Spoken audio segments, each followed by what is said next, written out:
조선시대 정조임금이 나라를 다스리던 시절의 이야기입니다. 경상도의 한 산골 마을에 박씨성을 가진 부부가 살고 있었습니다. 마음씨는 금처럼 착했지만 결혼한 지 15년이 넘도록 아이가 없었습니다. 박씨 부부는 매일 아침 마을 뒷산 치마바위에 올라 정화수를 떠놓고 빌었습니다. 산신령님, 저희에게 자식 하나만 점지해 주십시오. 3년을 그렇게 기도했습니다. 어느 가을밤, 부인이 꿈을 꾸었습니다.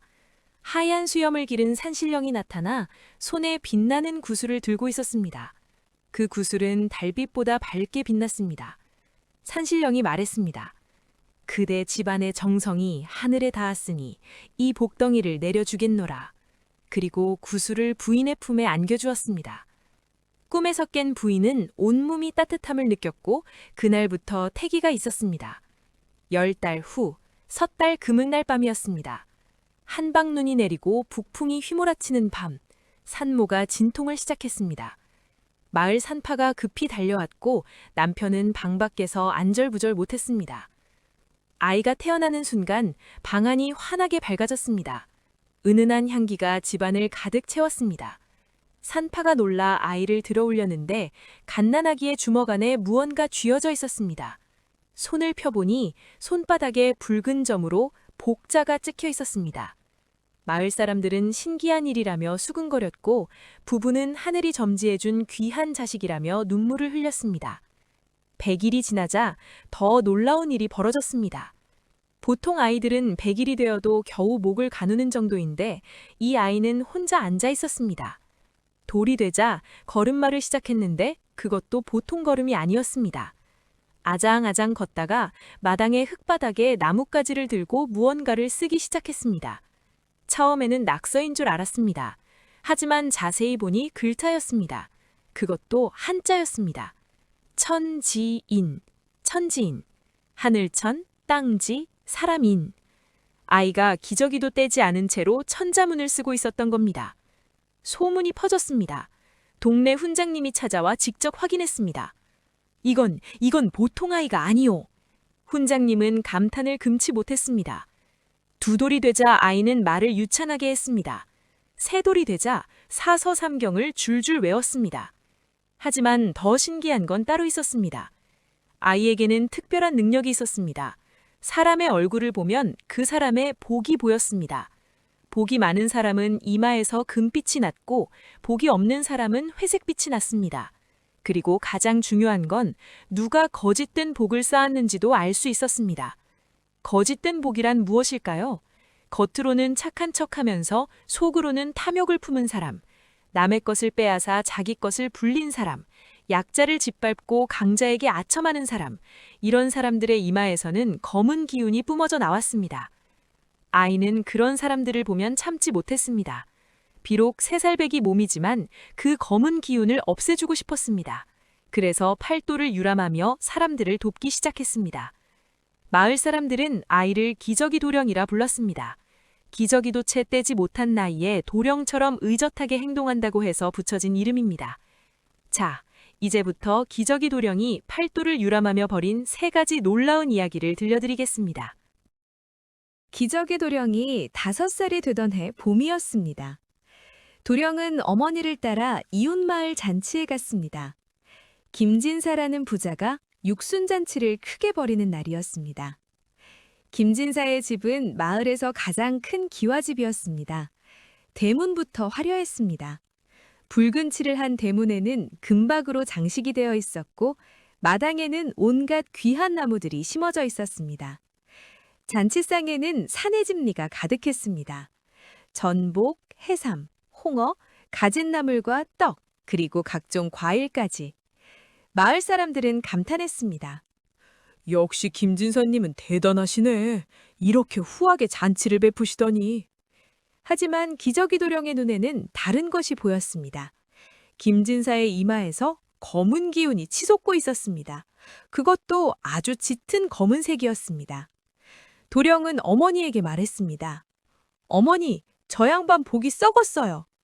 어머니가 놀라 입을 막았습니다. 쉬, 그런 말 하는 게 아니란다. 하지만 도령은 고개를 저었습니다. 아니에요. 정말이에요. 저 양반 복은 거짓이에요. 잔치가 무르익을 무렵 김진사가 마을 사람들에게 말했습니다. 여러분, 제가 이렇게 육순을 맞이할 수 있는 건 모두 하늘의 은혜입니다. 저는 평생 착하게 살았고 남을 도우며 살았습니다. 그래서 하늘이 복을 내려주셨습니다. 마을 사람들이 박수를 쳤습니다. 진사님은 정말 훌륭하십니다. 우리 마을의 자랑이십니다. 그때였습니다. 기저귀 도령이 갑자기 일어나 김진사 앞으로 걸어갔습니다. 어머니가 황급히 아이를 잡으려 했지만 도령은 이미 김진사 앞에 서 있었습니다. 진사님, 제가 한 가지 여쭤봐도 될까요? 도령의 맑은 목소리가 울려 퍼졌습니다. 김진사는 귀여운 아이가 말을 거니 웃으며 대답했습니다. 그래, 뭐가 궁금하냐? 진사님 댁 부엌에 있는 놋그릇이 몇 개나 되나요? 갑작스러운 질문에 김진사가 당황했습니다. 놋그릇? 글쎄, 한 20개쯤 되려나? 도령의 고개를 저었습니다. 아니에요. 정확히 48개입니다. 김진사가 눈을 크게 떴습니다. 네가 어떻게 그걸 아느냐? 도령이 대답했습니다. 그 그릇들은 원래 진사님 것이 아니잖아요. 지난 3년 동안 소작인들에게서 빼앗은 거예요. 흉년이 들었는데도 소작료를 꼬박꼬박 받아내셨죠. 못 내면 대신 집안에 놋그릇을 가져오셨고요. 잔칫집이 순식간에 조용해졌습니다. 사람들이 숨죽이며 지켜봤습니다. 김진사의 얼굴이 붉어졌습니다. 이 버릇없는 것이. 하지만 도령은 멈추지 않았습니다. 그뿐만이 아니에요. 작년 가을 최서방네 집이 불이 났을 때 기억하세요? 마을 사람들이 돈을 모아 도와주려 했는데 진사님이 앞장서서 돈을 모으셨죠. 그런데 그 돈의 절반을 진사님이 가로채셨어요. 뭐라고? 김진사가 벌떡 일어났습니다. 사람들이 웅성거렸습니다. 도령은 차분하게 계속했습니다. 그리고 지난데 관청에 바칠 곡식을 거둘 때 진사님은 자기 몫은 줄이고 가난한 사람들의 몫을 늘렸어요. 그래서 박서방네는 씨앗도 못 남기고 다 바쳐야 했죠. 김진사가 버럭 소리를 질렀습니다. 이놈, 네가 감히 어른을 모함하느냐? 하지만 그의 목소리는 떨리고 있었습니다. 도령이 고개를 들어 김진사를 똑바로 바라봤습니다. 모함이 아니에요. 진실이에요. 진사님 이마에서 검은 기운이 하늘까지 닿을 것 같아요. 그건 거짓으로 쌓은 복이에요. 진짜 복이 아니에요. 그러고는 도령이 품에서 작은 주머니를 꺼냈습니다. 그 안에는 하얀 소금이 들어 있었습니다. 도령은 그 소금을 김진사의 밥그릇에 뿌리기 시작했습니다. 한 움큼, 두 움큼, 세 움큼. 이게 무슨 짓이냐? 김진사가 소리쳤습니다. 하지만 도령은 조용히 말했습니다. 진사님이 백성들에게서 짜낸 눈물이 이만큼입니다. 소금처럼 짜고 쓴 눈물이요. 이 소금을 드시고 그 눈물의 맛을 느껴보세요. 잔칫집이 쥐죽은 듯 조용해졌습니다. 김진사는 떨리는 손으로 소금이 뿌려진 밥그릇을 내려다봤습니다. 그의 눈에서 눈물이 흘러내렸습니다. 한참 동안 아무 말이 없었습니다. 그러다 김진사가 털썩 주저앉았습니다. 내가 정말 그랬구나. 나는 내가 착한 사람인 줄 알았는데 사실은 가장 탐욕스러운 사람이었구나. 도령이 부드럽게 말했습니다. 아직 늦지 않았어요. 진짜 복은 지금부터 쌓을 수 있어요. 김진사가 고개를 들었습니다. 어떻게 하면 되겠느냐? 도령이 대답했습니다. 먼저 빼앗은 것들을 돌려주세요. 놋그릇도 가로챈 돈도 부당하게 받은 곡식도. 그리고 앞으로는 진심으로 남을 도우세요. 겉으로만 착한 척하지 말고 정말로 필요한 사람을 도우세요. 그날 이후 김진사는 완전히 달라졌습니다. 부엌의 놋그릇들을 하나하나 원래 주인에게 돌려주었습니다. 최서방네 집을 짓는데 자기 돈을 보탰습니다. 박서방네에게는 씨앗 곡식을 넉넉히 주었습니다. 그리고 매년 가을 추수가 끝나면 자기 곡식의 절반을 가난한 사람들에게 나누어 주었습니다. 겨울이 오면 옷과 땔감을 준비해 홀로 사는 노인들을 챙겼습니다. 놀라운 일이 벌어졌습니다. 김진사의 재산은 줄어들지 않았습니다. 오히려 더 늘어났습니다. 그의 밭에서는 다른 곳보다 풍년이 들었고 사업도 잘 되었습니다. 더 놀라운 건 김진사의 얼굴이 달라졌다는 것입니다. 예전에는 항상 찡그린 얼굴이었는데 이제는 편안하고 온화한 미소를 짓고 있었습니다. 기저귀 도령이 다시 그 마을을 지나갈 때 김진사의 이마를 보고 미소를 지었습니다. 검은 기운은 사라지고 은은한 금빛이 감돌고 있었습니다. 진짜 복이 생겼네요. 도령이 중얼거렸습니다. 김진사가 기저귀 도령에게 깊이 절했습니다. 고맙소, 도령님. 당신이 아니었다면 나는 평생 거짓된 복 속에서 살다가 죽었을 거요. 도령이 대답했습니다. 복은 훔칠 수도 빼앗을 수도 없어요. 진심으로 쌓아야 진짜 복이 됩니다. 진사님은 이제 진짜 복을 아셨으니 평생 행복하실 거예요. 그리고 도령은 다음 여정을 향해 떠났습니다.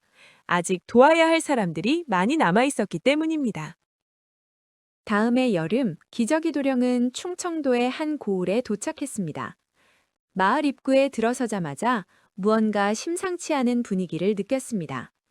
사람들의 표정이 어두웠고 여기저기서 한숨소리가 들렸습니다. 도령이 한 할머니에게 물었습니다. 무슨 일이 있으신가요? 할머니가 한숨을 쉬며 대답했습니다. 아이고, 우리 마을의 효자 바우가 곤장을 맞게 생겼다네.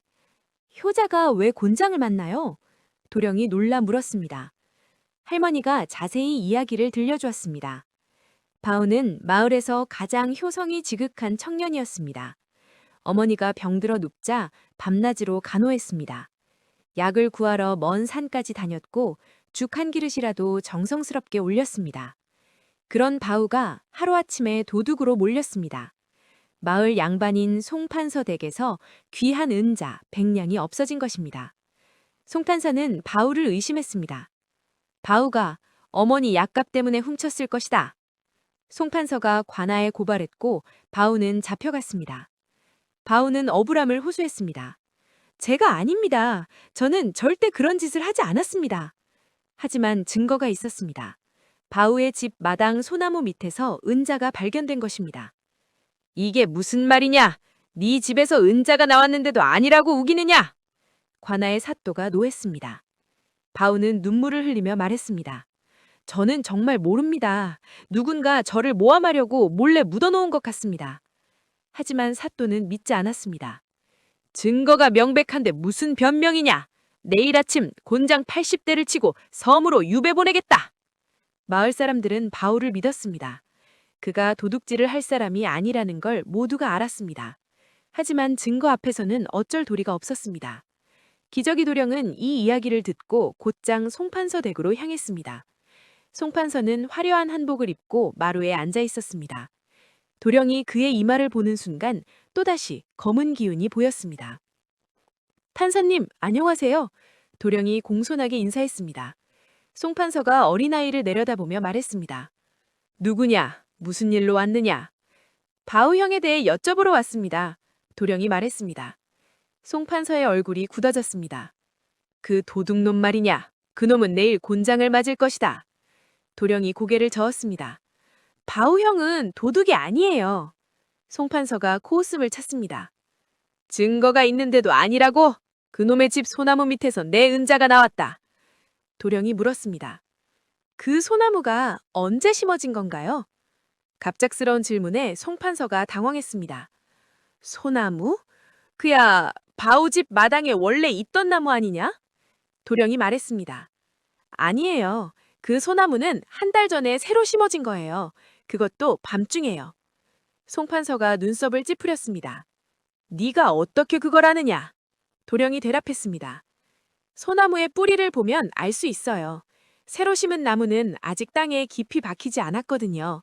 그리고 원래 그 자리에 있던 나무가 아니라면 나무 밑에 흙 색깔이 달라요. 송판서의 얼굴에 당황한 기색이 스쳤습니다. 하지만 곧 태연한 척했습니다. 그게 뭐가 중요하냐? 바우가 은자를 훔쳐서 소나무 밑에 묻었다는 사실은 변하지 않는다. 도령이 조용히 말했습니다.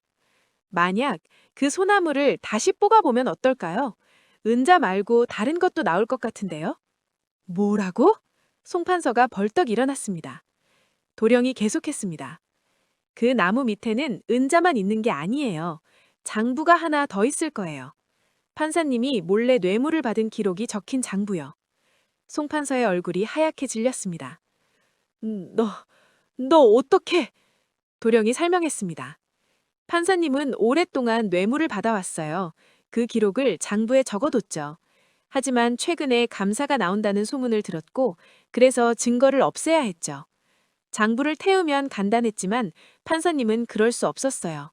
왜냐하면 나중에 그 사람들을 협박할 때 쓸 수도 있으니까요.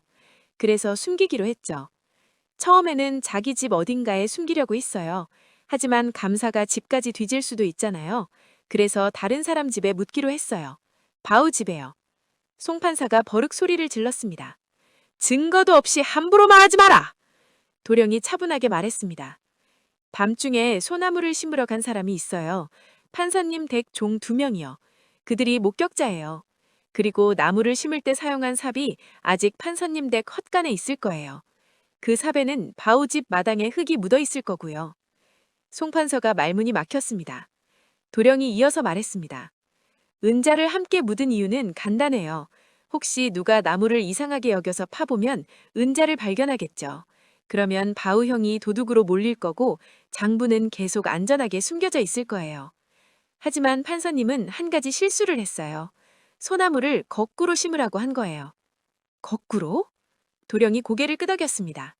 네, 판사님은 종들에게 뿌리가 위로 가게, 가지가 아래로 가게 심으라고 했어요. 그래야 아무도 살 것이라고 생각하지 않을 거라고요. 하지만 그게 오히려 의심을 샀어요. 소나무는 절대 거꾸로 자랄 수 없어요. 누가 봐도 이상한 거예요. 그리고 한 달 전에 심은 나무가 멀쩡하게 서 있는 것도 이상해요. 거꾸로 심으면 일주일도 못 가서 시들어야 정상이거든요. 그런데 지금 그 소나무는 멀쩡해요. 왜 그럴까요? 종들이 판서님 말을 안 들었기 때문이에요. 거꾸로 심으면 나무가 죽는다는 걸 알고 있었으니까요. 그래서 제대로 심었어요. 하지만 그걸 판서님께 말씀드리지 못했죠. 송 판서가 털썩 주저앉았습니다. 내가 지나쳤구나. 도령이 말했습니다. 지금이라도 사실을 말씀하세요. 바우 형은 무고해요. 그리고 판사님도 아직 늦지 않았어요. 잘못을 인정하고 바로잡으면 돼요. 송 판사는 한참 동안 고민했습니다. 그러다 천천히 고개를 들었습니다. 네 말이 맞다. 내가 잘못했다. 다음 날 송 판서는 관아로 찾아가 모든 것을 자백했습니다. 바우집 마당에 소나무를 파보니 정말로 은자와 함께 뇌물 장부가 나왔습니다. 바우는 즉시 풀려났습니다. 마을 사람들은 환호했습니다.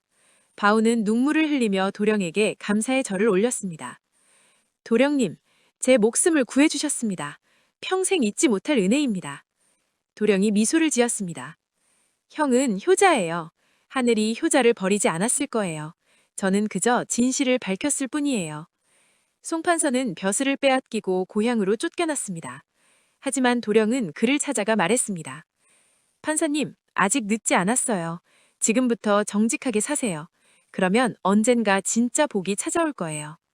송 판서는 눈물을 흘리며 고개를 숙였습니다.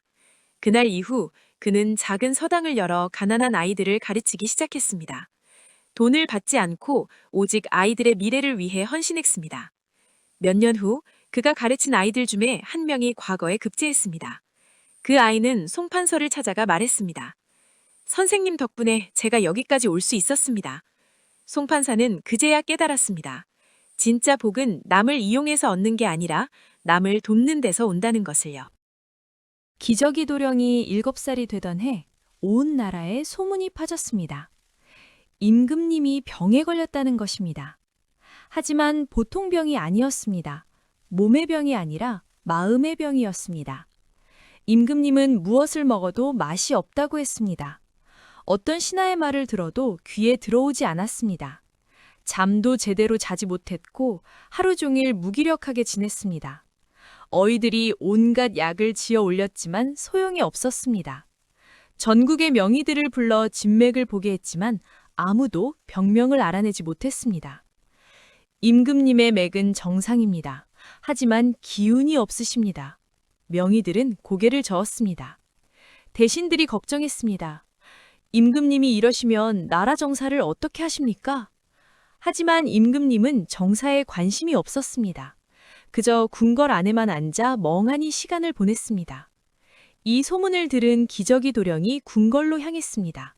물론 어린아이가 궁궐에 들어갈 수는 없었습니다. 하지만 도령에게는 방법이 있었습니다. 도령은 궁궐 근처 장터에서 보리쌀을 샀습니다. 그리고 허름한 옷을 입고 궁궐 뒷문 근처에서 기다렸습니다.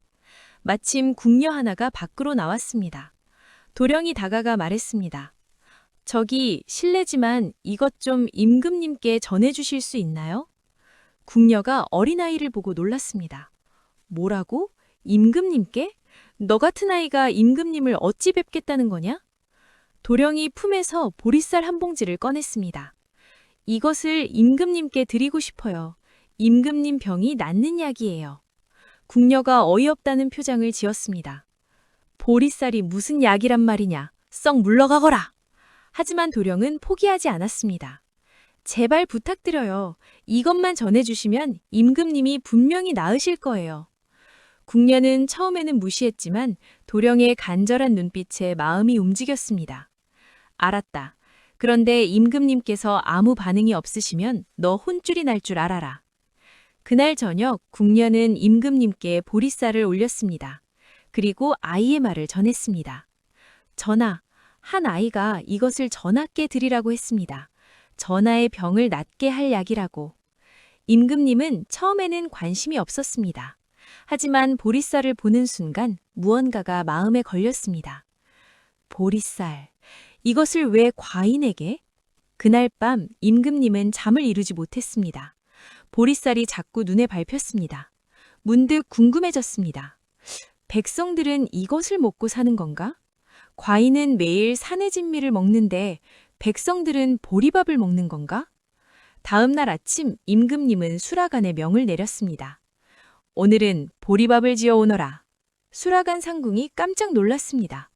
전하, 보리밥이라니요? 그건 천한 백성들이나 먹는 것인데. 과인이 한번 먹어보고 싶다. 지어 오너라. 임금님의 목소리에는 강한 의지가 담겨 있었습니다. 수라간에서는 어쩔 수 없이 보리밥을 지었습니다. 하지만 그냥 보리밥이 아니었습니다. 곱게 씻은 보리쌀에 참기름을 두르고 좋은 물로 정성껏 지었습니다. 반찬도 갖가지 나물과 고기를 곁들였습니다. 임금님이 보리밥을 한 숟가락 떠먹었습니다. 맛있었습니다. 하지만 임금님은 고개를 저었습니다. 이건 아니다. 백성들이 먹는 보리밥은 이런 게 아닐 것이다. 임금님은 궁녀에게 물었습니다. 그 아이는 어디 있느냐? 과인이 직접 만나보겠다. 궁녀가 급히 도령을 찾아 궁궐로 데려왔습니다. 도령은 임금님 앞에 꿇어 앉았습니다.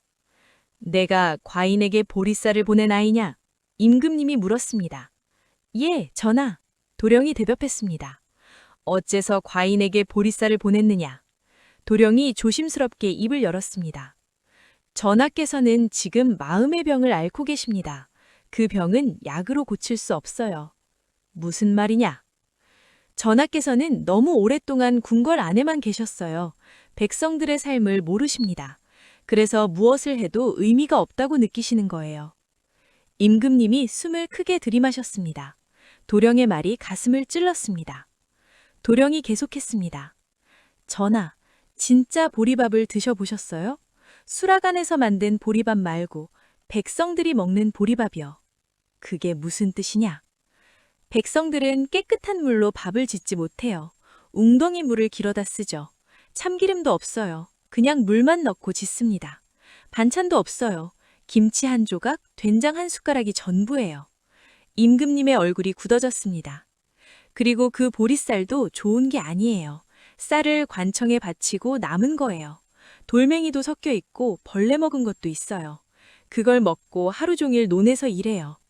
전하께서는 하루 3번 수라를 받으시지만 백성들은 하루 2끼도 제대로 못 먹어요. 그것도 보리밥으로. 어떤 집은 하루 한 끼밖에 못 먹어요. 임금님이 눈을 감았습니다. 도령의 말이 계속 이어졌습니다. 전하, 제가 감히 여쭙겠습니다. 전하께서는 백성을 위해 정치를 하신다고 하셨지만 정말 백성의 삶을 아시나요? 그들이 무엇을 먹고 어떻게 살고 무엇을 힘들어하는지 아시나요? 임금님은 대답할 수 없었습니다. 솔직히 몰랐습니다. 그저 신하들의 보고를 듣고 장부의 숫자만 봤습니다. 도령이 부드럽게 말했습니다. 전하의 마음이 허한 이유는 전하께서 진짜 중요한 것을 놓치고 계시기 때문이에요. 백성들이요. 그들이 전하를 믿고 전하를 위해 세금을 내고 전하의 명을 따릅니다. 하지만 전하는 그들을 진정으로 생각하지 않으셨어요. 전하, 직접 나가보세요. 궁궐 밖으로 나가서 백성들을 만나보세요. 그들과 함께 밥을 먹어보세요. 그들의 이야기를 들어보세요. 그러면 전하의 병이 나을 거예요. 임금님은 한참 동안 아무 말도 없었습니다. 그러다 천천히 고개를 끄덕였습니다. 내 말이 맞다. 과인이 너무 오만했구나. 다음 날부터 임금은 달라졌습니다. 평민 옷을 입고 궁궐 밖으로 나갔습니다. 장터를 둘러보고 농민들과 이야기를 나눴습니다. 한 농가에 들어가 보리밥을 얻어먹었습니다. 정말로 거친 보리 아래 반찬이라곤 무김치 한 조각뿐이었습니다. 하지만 그 맛이 임금님의 마음을 흔들었습니다. 농민이 말했습니다. 나리, 이게 우리가 먹는 밥이오. 맛은 없어도 이걸 먹고 힘을 내서 일하오. 임금님께 세금도 바치고 나라를 지키는 군사도 보내오. 임금님의 눈에서 눈물이 흘렀습니다. 이들이 나를 믿고 사는구나. 이들을 위해 내가 제대로 정치를 하고 있었던가. 궁으로 돌아온 임금님은 완전히 달라졌습니다. 신하들을 불러 농민들의 어려움을 이야기했습니다. 세금을 줄이라고 명했습니다. 흉년이 든 지역에 곡식을 풀어주라고 했습니다. 임금님은 매달 하루씩 궁궐 밖으로 나가 백성들을 만났습니다. 그들의 삶을 직접 보고 그들의 목소리를 들었습니다. 신기하게도 임금님의 병이 나았습니다. 입맛이 돌아왔고 정사에 의욕이 생겼습니다. 무엇보다 임금님의 얼굴에 생기가 돌았습니다.